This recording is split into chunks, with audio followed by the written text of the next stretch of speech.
Okay, so on multiplication of churches, for leaders out there that are planning to multiply churches just like we're doing here in San Francisco, what advice or what lessons have you learned along the way, and what advice would you give to them as they think of that?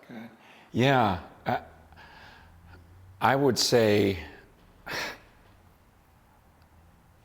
I had no idea how important putting someone in a position of leadership was to that person's growth.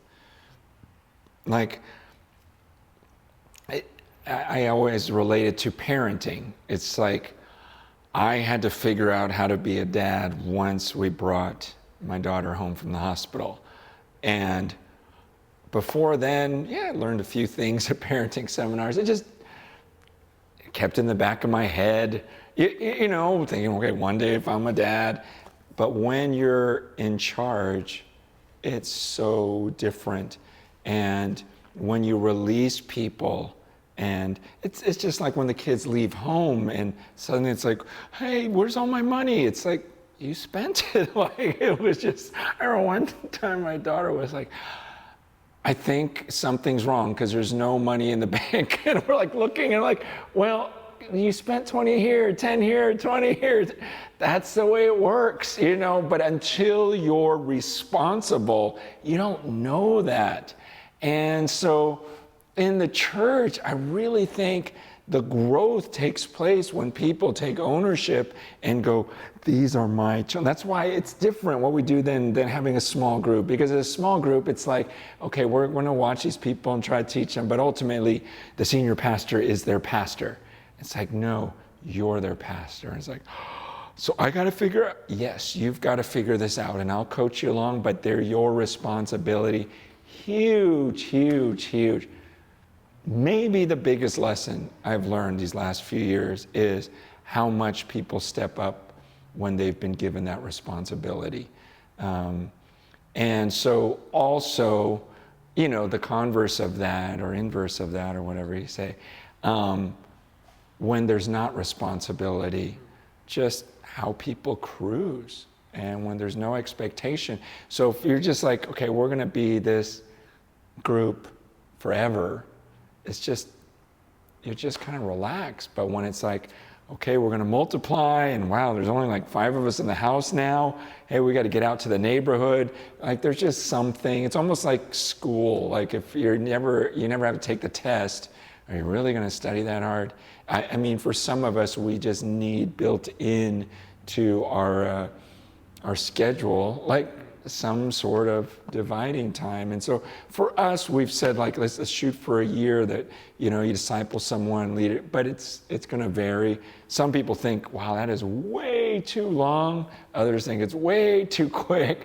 It's just, there's no absolute here. It's just the main thing is keeping that urgency in front of people, because we tend to lose it and we tend to get self-centered and go, but I like it this way, I like it this way, I like it this way, rather than thinking that person there is headed for an eternity apart from God. We've got to go, we've got to get to them. We can lose that sense of urgency without this built-in mindset of the multiplication of the church as it keeps the vision, the mission of the church in front of us. On everyone using their gifts, that's a big value and practice of ours. And what advice would you give to leaders in how to activate their body and walking in their gifts and in using their gifts? Yeah. Again, this is one of those things where I don't know how many sermons I've preached on this in the past, but that doesn't do it unless you give truly an outlet and where there's expectation and where there's one-on-one conversations.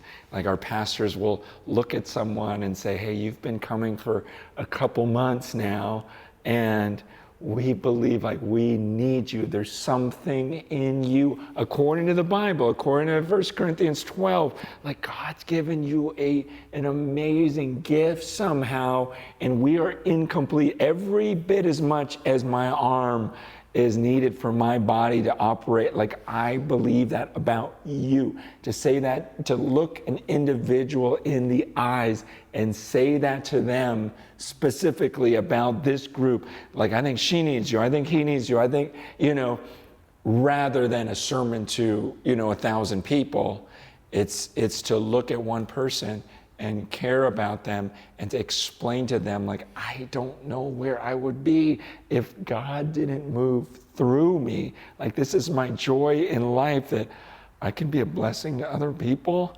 And I love you too much to let you just take for the rest of your life, because that's never going to fulfill you. This is what you're destined for. This is your purpose in life. And to explain that, again, I've preached the passages my whole life, but I didn't explain the urgency or give people an outlet for that, nor did I really challenge. I challenged a crowd. I didn't challenge Billy and Mary and Susie. I just said it to a crowd rather than to a person. And really challenge a person and follow up with them and do it in a spirit of encouragement and love. Okay, so devotion to reading Scripture. You're very passionate about getting people alone with God and in His Word. So how do you go about creating a culture where you can just get people to actually do it? It just can be a struggle. Yeah. I think it's hard when you're looking at a crowd that isn't used to that. And your goal is to get the whole crowd to do that, rather than, gosh, I'm going to talk to these 3 people and build it into their lives and just stay on them and keep explaining to them.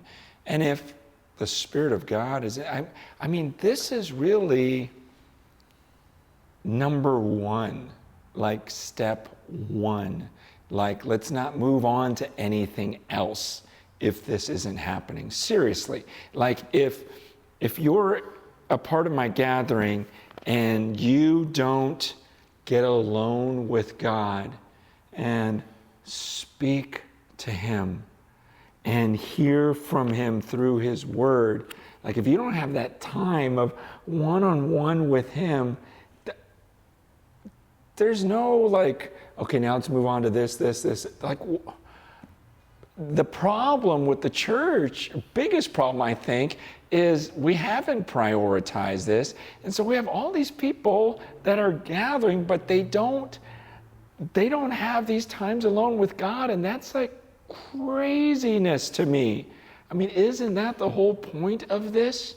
Like, if my children don't know Jesus and don't have these wonderful times with Him, like, then what are they doing? They're just obeying rules. They're just like gathering with a bunch of other people like-minded and talking about Him. At the end of the day, it's about those of us who know Him and are known by Him. Like, how do we move beyond a relationship with God? Like, how can we go? That's like part of what motivates so much of this, is how can there be so many gatherings where the leadership knows very few of these people get alone with God? It's like, then what are we doing? You're not producing lovers of Jesus that love being alone with Him, but they all think that He's boring. And well, then are they even longing for His return? And then you realize, no one's really longing for His return. And yet there's a great church. It's like, come on, this is at the core. So that's why it's so huge to me. It's like, there's no point in us even being a church if we're not producing people who love being alone with God. Just shut the doors. Seriously. That's my understanding of Scripture. Well, who cares? We can honor Him with our lips, but if our hearts are far from Him, just shut it down. Just shut it down. There's no point in existing if we're not producing people who love being with Him. Because from what I understand, that's the mystery of this book. Man can be with God, and in the end, we are going to be with him. And so if I have a room full of people who don't enjoy being with him, I don't even know what in the world you call that. So I don't know, and I won't back off on that one. I just feel like there's no point in existing.